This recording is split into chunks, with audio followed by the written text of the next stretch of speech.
Bienvenue dans Nos champions à travers le monde sur Télé Métropole. Au programme aujourd'hui, Melchi Dumornay est championne d'automne avec l'Olympique lyonnais. Retour sur les débuts tonitruants de la star haïtienne. Nous parlerons toujours de foot avec l'équipe féminine de l'El-Haïti qui s'est offert une place en finale de la USP League aux États-Unis. Et nous terminerons avec Ricardo Adé qui impose de nouveau sa loi en Équateur. Restez avec nous pour suivre ces actualités passionnantes et inspirantes. Nos champions à travers le monde commencent maintenant.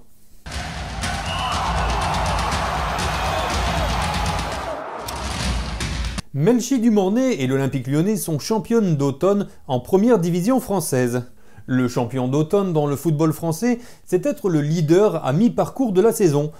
Ce titre honorifique est donné avant la trêve hivernale. Cela peut donner un petit boost de confiance même s'il ne garantit évidemment pas la victoire finale en fin de saison. Ça donne tout de même un peu de fierté et de gloire temporaire.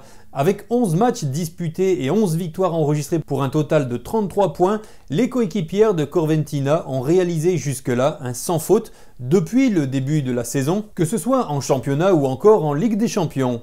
À la mi-saison, Melchi compte 7 apparitions en championnat, 5 titularisations pour 3 goals. Elle a trouvé le chemin défilé d'abord contre le PSG dans le Trophée des Championnes. En championnat, c'était contre Bordeaux le 8 octobre, contre Reims, son ancien club, le 22 octobre et Dijon le 17 novembre. Vous retrouverez tous ces goals de cette saison en fin d'émission. L'équipe féminine de l'El-Haïti s'est offert une finale aux États-Unis. Après une finale perdue au printemps 2023 face à Florida United, les jeunes haïtiennes ont gagné en demi-finale contre Dade County FC pour se qualifier pour la finale féminine de la compétition pour la deuxième fois. Dans cette demi-finale, les joueuses de l'El-Haïti ont eu une première période très animée. Les deux équipes se sont données pour trouver l'ouverture du score, mais sans succès puisque c'était un score de 0-0 à la pause. De nouvelles dispositions ont été prises en deuxième période et l'équipe de Dade County FC allait trouver la brèche à la 62e minute de jeu suite à un mauvais dégagement de la gardienne haïtienne Madeleine Fleuriot. On a attendu la 89e minute de jeu pour réussir à égaliser.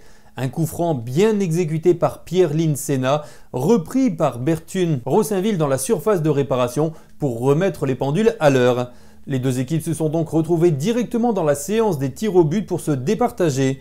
Les Haïtiennes ont remporté l'épreuve et se sont qualifiées pour la finale. Cette finale, justement, a été jouée dimanche et elles ont affronté Naples City qui, de son côté, s'est débarrassé de Florida United. Malheureusement pour l'El-Haïti, c'est une finale perdue au tir au but 5-3. Voici les moments forts de l'équipe de l'El-Haïti lors de cette finale.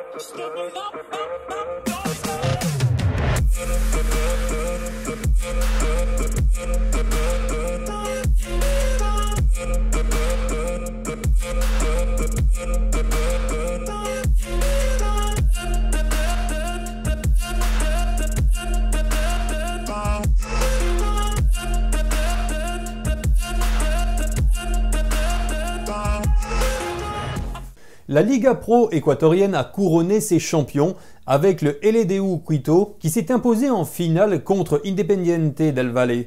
La confrontation, marquée par un nouveau match nul entre les deux équipes, a été départagée au tir au but. Une fois de plus, Ricardo Adé brille au sommet. Conformément au règlement en vigueur, la détermination du champion d'Équateur repose sur un affrontement en deux phases entre le leader de la première et de la deuxième phase. Après avoir remporté la phase 1, Independiente del Valle a affronté la LDU Quito, victorieuse de la deuxième phase. En déplacement, les coéquipiers de Ricardo Adé ont maintenu un match nul 0-0. Le même scénario s'est reproduit au match retour où, devant leur public au stade Rodrigo Paz Delgado, les universitaires ont concédé un nul 1 but partout. Les visiteurs ont ouvert le score grâce au jeune Kendry Paes, âgé de 16 ans à la 16e minute.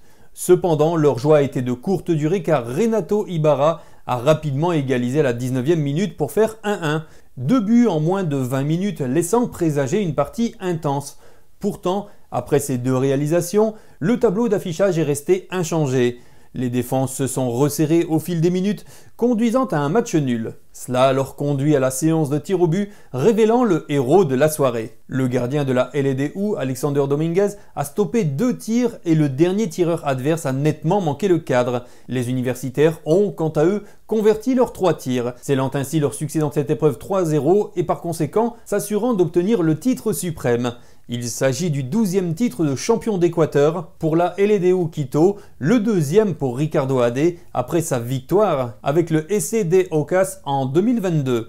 Le palmarès de la panthère haïtienne s'enrichit, ajoutant récemment une victoire en Copa Sudamericana.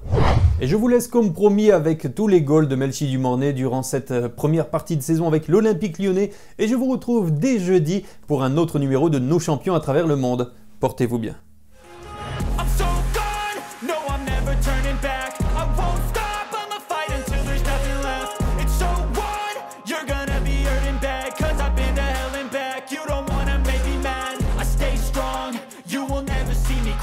And if you get in my way, you gonna feel the wrath. Gotta say it to my face while he's looking back. Mirror breaks after math. When I hate, I attack. And when I feel like this, I'm immortal. And when I feel like this, I'm immortal. And when I feel like this, I'm immortal. When I feel like this, I'm immortal.